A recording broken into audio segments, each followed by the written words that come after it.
Big boss 16ನೇ ಸಂಚಿಕೆ ಪ್ರಾರಂಭದಲ್ಲಿ ಕಾವ್ಯ ಪ್ರಥಮ್ ಅವರ ಹತ್ತಿರ ಈ ವಾರ ಡೀಸೆಂಟ್ ಆಗಿರುವಂತೆ, ಅಂದರೆ ಪ್ರಥಮ್ ಹೀಗೆ ಕೂಡ ಇರಬಹುದಾ ಎಂದು ಬೇರೆಯವರು ಕೇಳಬೇಕು ಆಗಿರುವಂತೆ ರಿಕ್ವೆಸ್ಟ್ ಮಾಡುತ್ತಾರೆ.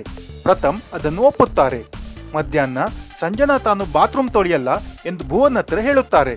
ಭುವನ್ ಬಿಗ್ ಬಾಸ್ ಮನೆಯಿಂದ ಹೋಗುವ ಮುಂಚೆ ಎಲ್ಲ ಎಕ್ಸ್ಪೀರಿಯನ್ಸ್ ಆಗಬೇಕು, ತೊಳಿ ಎಂದು ಹೇಳುತ್ತಾರೆ. ನಂತರ ಬಿಗ್ ಬಾಸ್ ಈ ವಾರದ ಲಕ್ಸುರಿ ಬಜೆಟ್ ಟಾಸ್ಕ್ ಆಗಿ ನಮ್ಮೂರಿನಲ್ಲಿ ಒಂದು ವಾರ ಎಂಬ ಟಾಸ್ಕ್ ಅನ್ನು ಕೊಡುತ್ತಾರೆ. ಅದರ ಪ್ರಕಾರ ಮನೆಯ ಗಂಡಸರು ಮತ್ತು ಹೆಂಗಸರು 2 ತಂಡಗಳು ರಚನೆಯಾಗುತ್ತವೆ. ಈ ಟಾಸ್ಕ್ ನಲ್ಲಿ ಮನೆಯ ಒಂದೊಂದು ಭಾಗಕ್ಕಾಗಿ 2 ತಂಡಗಳ ಒಬ್ಬೊಬ್ಬ ಸದಸ್ಯರು ಬಿಗ್ ಬಾಸ್ ಹೇಳಿದ ಒಂದೊಂದು ಟಾಸ್ಕ್ ಅನ್ನು ಮಾಡಬೇಕಾಗುತ್ತದೆ. 2 ತಂಡಗಳಲ್ಲಿ ಹೆಚ್ಚಿನ ಏರಿಯಾವನ್ನು ಗೆದ್ದವರು ಟಾಸ್ಕ್ ನ ವಿಜೇತರಾಗುತ್ತಾರೆ. ಮೊದಲು ಪ್ರಥಮ್ ಮತ್ತು ಶೀತಲ್ ಬೆಡ್ರೂಮ್ ಏರಿಯಾಗಾಗಿ ಟಾಸ್ಕ್ ಮಾಡುತ್ತಾರೆ.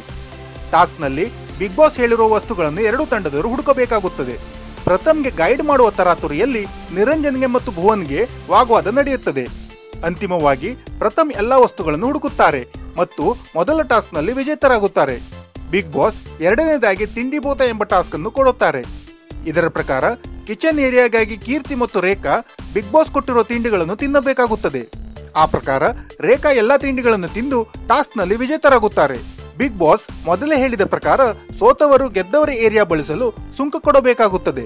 ಆ ಪ್ರಕಾರ ರಾತ್ರಿ ಊಟಕ್ಕೆ ಹೆಂಗಸರು ಗಂಡಸರಿಂದ ದುಡ್ಡು ಪಡೆಯುತ್ತಾರೆ. ರಾತ್ರಿ ಮೋಹನ್ ಅವರು ಕಿಚನ್ ಗೆದ್ದ ನಂತರ ಮಾಳ್ವಿಕಾ ಬಿಹೇವಿಯರ್ಗೆ ಅಸಮಾಧಾನ ವ್ಯಕ್ತಪಡಿಸುತ್ತಾರೆ.